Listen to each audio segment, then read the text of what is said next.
கூக்கப்பாவலன், ஏற்கனவே நீங்கள் CBI, CPM இந்த தாவேகாவினுடைய ஆதரவு நிலைப்பாட்டில் என்ன முடிவெடுக்கிறார்களோ அதை பொறுத்து தான் உங்களுடைய முடிவு இருக்கும் சொல்லியிருக்கீங்க.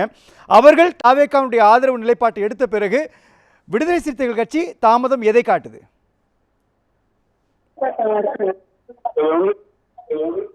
இல்லை, நேற்று எங்கள் கட்சியுடைய உயர்நிலை குழு கூட்டம் இணையவழி நடத்தப்பட்டது. அந்த கூட்டத்தில் ஆக்கப்பூர்வமான கருத்துக்கள் ஒவ்வொருவரும் முன்வைத்தனர். அந்த இறுதியில் இந்த கட்சியின் சார்பிலே அதிகாரப்பூர்வமான அறிவிப்பை வெளியிடுவதற்கு எங்கள் தலைவர் எழுச்சி தமிழருக்கு உயர்நிலை குழு கூட்டம் அந்த அதிகாரத்தை வழங்கியது.